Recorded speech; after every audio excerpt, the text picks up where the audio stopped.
Hey, good afternoon, guys. It's about 1 o'clock. Sorry in advance for the voice. Definitely getting sick. Usually happens around like October, November, but if I'm nasally or I cough, I mute my mic. Just, yeah, I don't want you guys to hear. So sorry if there's any abrupt pauses, but I do want to go over like three charts that I'm kind of watching this week for ads on. This one shouldn't look too, this should look pretty familiar.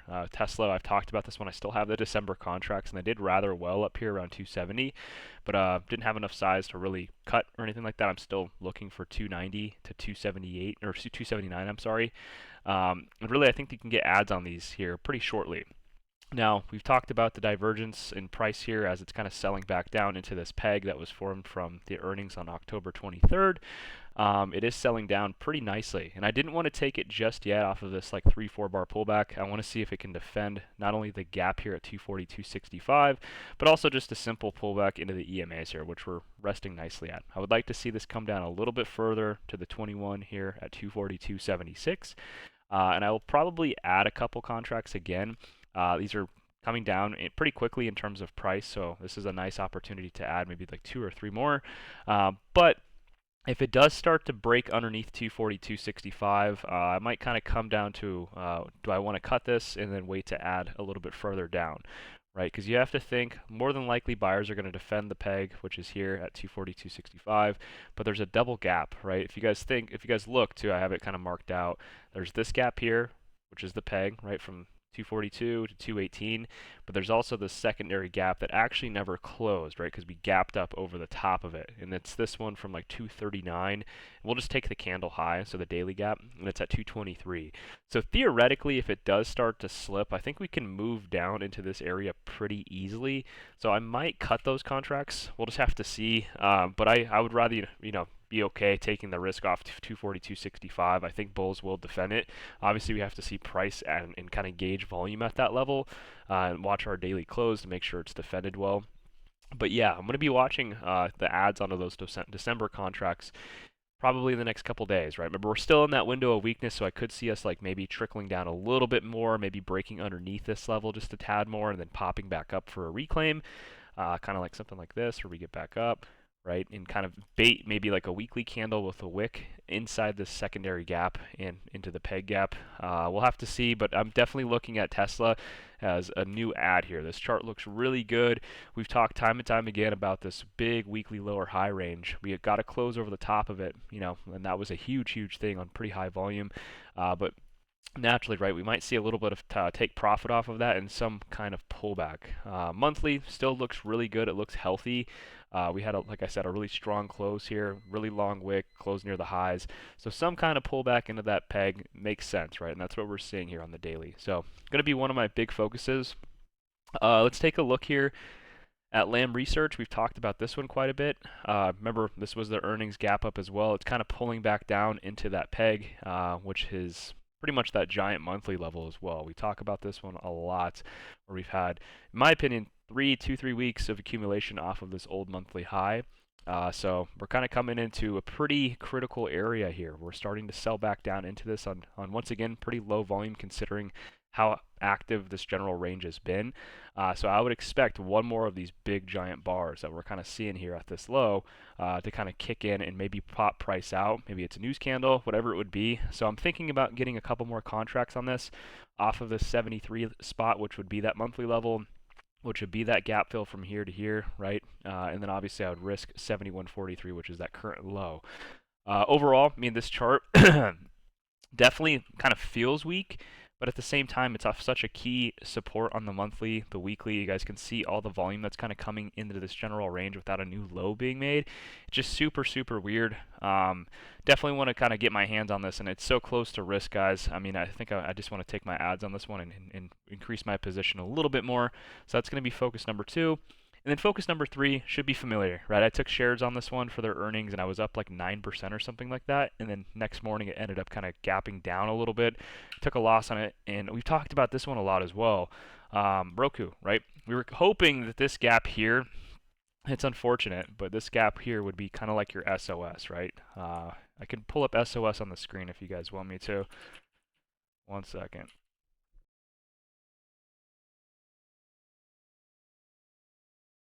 Sorry, I had a cough too. That was like a double whammy. Why cough? SOS.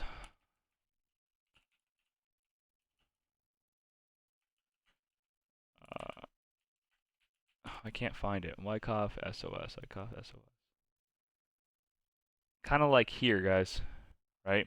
Ah, shit. It's not gonna. Maybe I can copy it. Sorry for cussing. There we go. Right? This is kind of the spot I'm thinking that we're in, right? Where we get some kind of distribution, and we get a pretty big drop, kind of to the, not necessarily the bottom, right? You guys can see where it trades back down to the automatic reaction, kind of this general range. And I'll move my thing away real quick. Kind of this spot down here, you guys can see where we have these consistent highs here. This was that old flag before we ended up pulling back. So once again, right, think we're kind of pulling back into that spot. It's a little bit lower than I would have liked, but it did pull down and it filled the last remaining gap here at 63.36. Remember, I thought it would hold this area up here at 72 to 70, but if it obviously caught here, there's a lot of volume that came in, so this is kind of our footprint. If we can catch here and start to develop some kind of base formed out, I think this is our kind of like our new campaign beginning, if you will, for the continuation and a markup, right? So this one's pretty easy in my opinion. I would just risk underneath 63.36. I would probably risk this, with footprint candles, you can always risk that candle itself because so much volume and liquidity is built into that. So my risk would likely just be the low of this candle here, assuming that big buyers have their stop losses below this. So $60 flat, I would obviously take shares again. I would be looking for contracts to try to complete the move up to 91.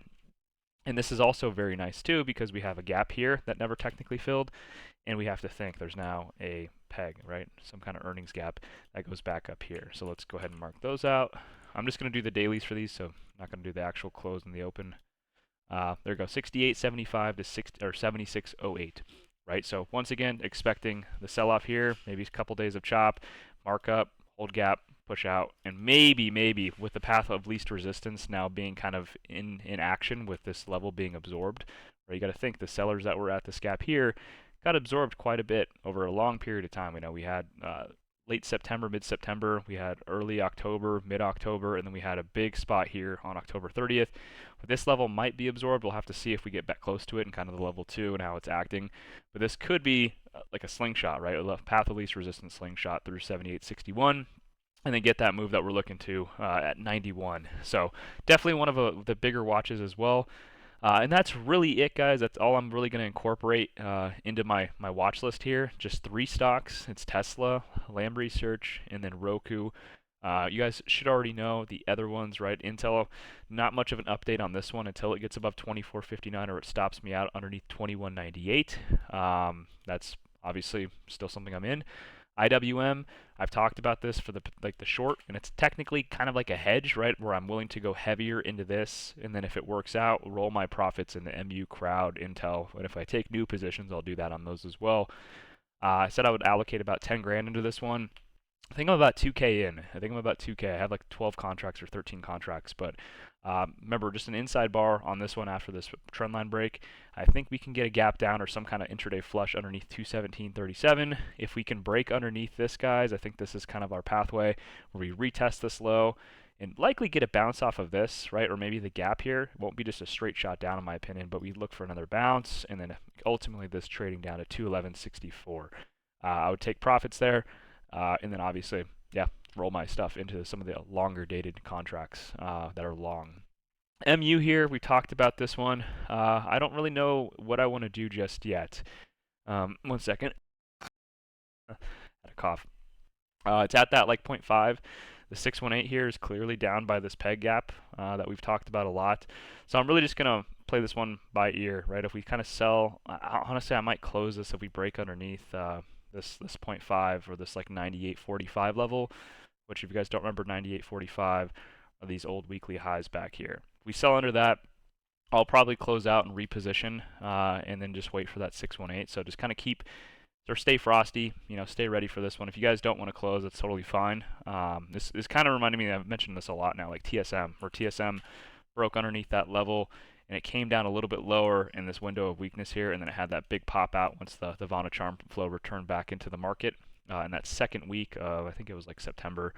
It could very well happen here where we sell down on MU maybe the remainder of this week and then we pop back out next week, right? And that week here could potentially bring us down to the 618. right? So we get something like this, we sell down, kind of maybe it wicks down a little bit lower and it scares a lot of people out, and then it starts to make its way back out, right? So just definitely going to stay frosty with this one. Or I would recommend you guys stay frosty and just watch what I do. You guys don't have to follow that. But yeah, just this one is definitely teetering on the edge for a reposition. And then crowd as well. Really, I would say this one didn't look as scary as MU. I was watching this mainly on the weekly, but it did break underneath that old high, right? Just a little bit, but it ended up being a weekly wick underneath, and it closed back above. Trend line's still intact, right? We talk about the EMAs. It's holding the EMAs still really nicely. I believe the 50 days here as well. So just a lot of like, I would say like subjective support here, right? I mean, we don't always want to take our trades off of EMAs, but it is nice to have that confluence there. And overall, man, this thing looks pretty good. So if we can just get some kind of gap up or hold around 299, right, and just to push through, those December contracts should be the ones that take us there, right? So still obviously a focus here. I don't think I want to add into this one again, if I'm being honest, guys. I think I might just hold this one and just kind of let it do its thing. I've already done the math on this, and if it can just go from our current entry right around here, I mean, I'm up 3% on this one right now, 3.68%. So if we can push all the way up to, 342, which I think this can do, that's 43 bucks. These contracts can push about $3,000 per. So this would be almost a 20K trade on the size that I currently have. And that's totally fine, right? That's totally fine. That will mitigate anything that I have on MU. Ideally, IWM works out, right? Or maybe even MU doesn't fail. And, this will be a good tandem of trade just to kind of have, right? If I can get crowd to work, if MU works and it kind of holds, IWM starts to sell, right? I mean, a lot of these trades have a lot of upside reward with very low risk still. So that's kind of the big thing, right? If I can hold these out, the win should take care of the losses. But yeah, these are the three that I want to kind of look at. And in terms of new stuff, we're kind of adding into the December contracts on Tesla. These charts, I think, are pretty much clean. A lot of the other ones that I was looking at just don't look as healthy. Dude, tech kind of looks bad. I mean, I'm just going to do a quick brief thing on here, like Apple and Amazon look a little bit weird. This obviously popped out, and it popped at 200, but that sell wall from Bezos is still there. So, I mean, I really don't want to touch this one yet. I feel like the confluence on this one is not that good, if I'm being honest. So, Apple, though, obviously sold off. It's kind of bouncing off this gap down here at 220. This is a clusterfuck, if you will, so I'm going to avoid that. Microsoft, it looks a little sketchy too. It is pulling down into this gap here where we've had multiple bounces, kind of like our low, our higher low. Now we're teetering kind of in that same spot. Microsoft might not be bad if it can get above like 416. But if there's another one that I might look at, guys, just be prepared. It's Google here. Once again, we're in that window of weakness, so it's a little bit sketchy, but this is easily pulling back. It pulled back into this peg, right? It filled the gap from the earnings gap up. And it's retesting essentially these old highs here at 168. My only issue is here, if it bounces, the upside gap has already been filled, right? This was the target here. I really don't know what I would target then. So that's the only issue with this one. I don't know where this could go. It could just pop back out and maybe get back to the highs here. Maybe it can get back to the bottom of this progression gap now at like 176. Maybe it can make a run for the all-time highs. It's not as clear. You also have to think, right, if this level fails, I mean, there's a lot of volume here that can support price, but there's still this downside gap I'm a little bit worried about. But this is the only other one that, maybe could be added as a fourth chart to watch here on my secondary focuses with Tesla, Lam Research, and Roku. But I just want to watch this one like on a side screen. It's not like a priority. But yeah, that's pretty much it, guys. I just want to make this quick and easy. It's about 14 minutes, so this should be an easy watch. Sorry once again for like my voice and my nose and everything. It's pretty bad. But tomorrow, yeah, I think we have the elections tomorrow, don't we? Ugh. Do we not have them tomorrow? Yeah. Okay, so it's Monday, right? It has to be Monday. Okay, so yeah, and that's pretty much it. I mean, Mondays are usually non-trade days, but I'll kind of watch Monday just for those re-entries or potential entries on Tesla, Lam Research, Roku. I'm gonna play it pretty safe. I'm not gonna do anything crazy because we do have a crazy week here with that weakness, right? So a lot of these could be sell the news events that could deteriorate or pull down contracts. So just to be smart, it's a waiting game. It's not just, and I said this last week, it's not just a price thing where these things look good leading into certain levels. You got to remember those levels could technically fail in this week. So it's important to just kind of, I say, wait it out. or just add light, right? That's just the big thing here. But yeah, that's going to be it, guys. Appreciate you guys. I'll see you guys Monday. If not Monday, I'll definitely see you guys Tuesday. And as the week starts to kind of loosen up a little bit in terms of volatility and data, and we can kind of see finally who gets elected. We'll see what the FOMC interest rate decision is. If they walk things back, or they pause, or they start to hike again, that would be insane for the IWM position. But yeah, that's pretty much it, guys. See you guys.